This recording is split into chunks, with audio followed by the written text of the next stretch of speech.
Hey everyone, Lenny Pinna here in Garberville, California. It's a really pleasant evening, and I thought I'd come down. And I'm only going to do a little bit of work this evening, and that's because I just spent the weekend with my sister and my brother-in-law, Laurie and Dave.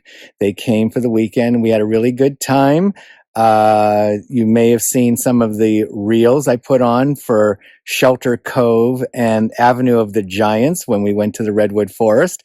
So they left earlier today, and I will say they came up here a few times, and I think it was yesterday they worked in the garden. I had Laurie do all the watering, and I planted those strawberry plants, and Dave helped me with that. And what I'm going to do tonight is plant a plant that my sister and brother-in-law, Laurie and Dave, gave Nari and I for the garden, and it is a Scabiosa. Of course, I picked it out. She said, pick out what you want. Little story here about, I'm going to show you the other little scabiosas you may remember that I've been a little bit disappointed that they seem to be miniatures. Well, out of the blue, while my sister and I were talking about scabiosas, Dawn from Sylvandale's, the plant nursery, called me and said, hey, you know what? I just want to apologize to you. I actually made a mistake and ordered you the wrong scabiosas.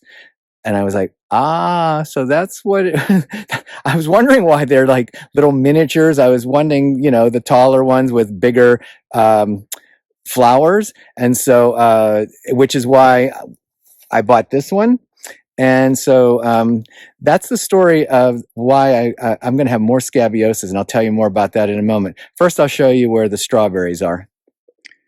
So over here in the wild strawberry patch, I had Dave dig 4 holes for me for my 4 plants, and I spaced them, one there, one there, one there, and a 4th one there, so that they can branch out from there. I'll figure out how they intermingle with the wild strawberries, but I had Dave dig the holes and helped me amend the soil, and I planted them. So they're done, and my sister and brother-in-law helped me in the garden. So just a reminder, these are the 2 little scabiosas that I had ordered through Dawn, and you can see, that they're just kind of little miniature pin cushions, flowers, and this is the size I really wanted right there. So I will tell you about this particular plant, and that is that there aren't any flowers on it right now. It has already gone to seeds, the first round of flowers. They were big lavender flowers, and each one of these cones are a cone of seeds. And I'm going to tell you a little bit more about that later, but I want to say is I'm going to plant this in this first bed here. Since those 2 little scabiosas are over there, I'm going to pick this spot right here in this area to dig, take the roots out, amend, and put in the scabiosa. I'm going to do that first, and I'll come back with you, show you what it looks like, and I'll tell you a little bit more about that in a moment. So I dug out the hole and came over here for the amendment, the soil and the chicken manure, and I'm just discovering that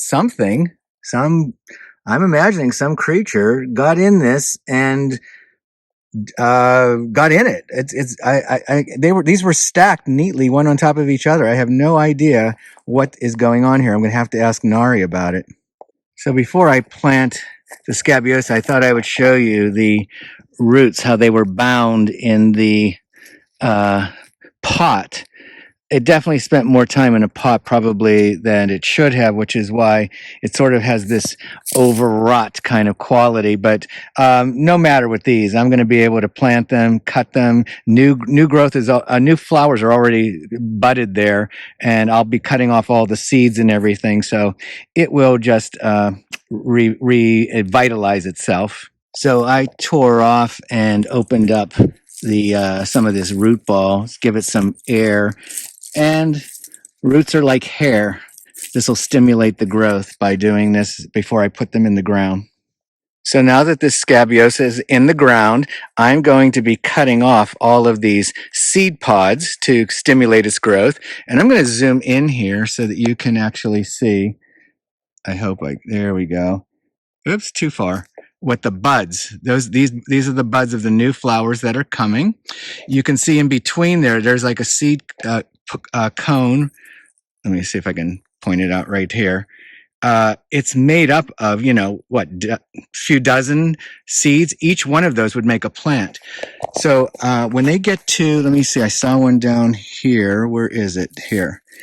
When they get to be this sort of dry tan color, they're going to start falling off and singly and make new plants. But what I do is I cut off this cone and I plant it in the ground facing up.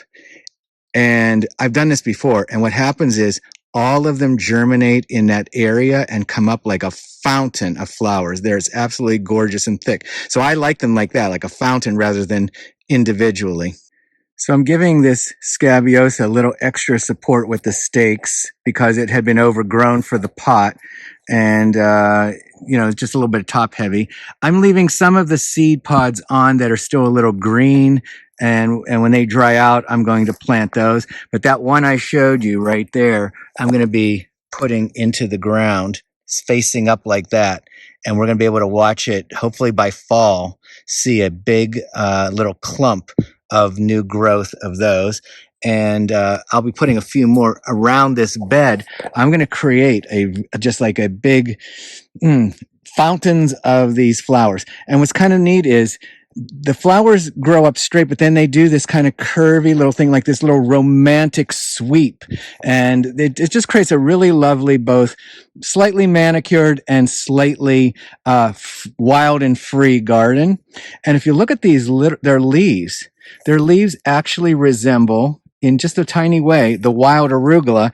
And I have a little wild arugula right there. So I think that they're going to complement really well. So I wanted to give you a larger picture of how these Scabiosa are fitting into the bed. They're going to be these nice, upright, sweeping flowers in the middle of this front bed. And with the irises on that side and the patch of irises over there, I just think this is just going to look like a very, both, like I said, manicured and wild and free kind of bed. I think it's going to be really fun. So I'm just having a little work in the garden tonight. That's all I'm doing. I had my whole weekend, and now I'm going to relax.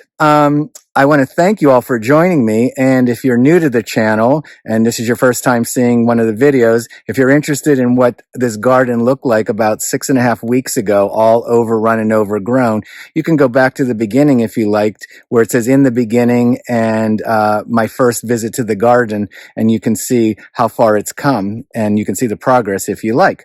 I'm going to leave you with a visual of these gorgeous little tea roses. When I first got here, they were, all dead, and I deadheaded them. And this is all the new growth, and just how beautiful these delicate, kind of old-fashioned cream and pink tea roses. So thank you again for joining me, and I'll see you next time.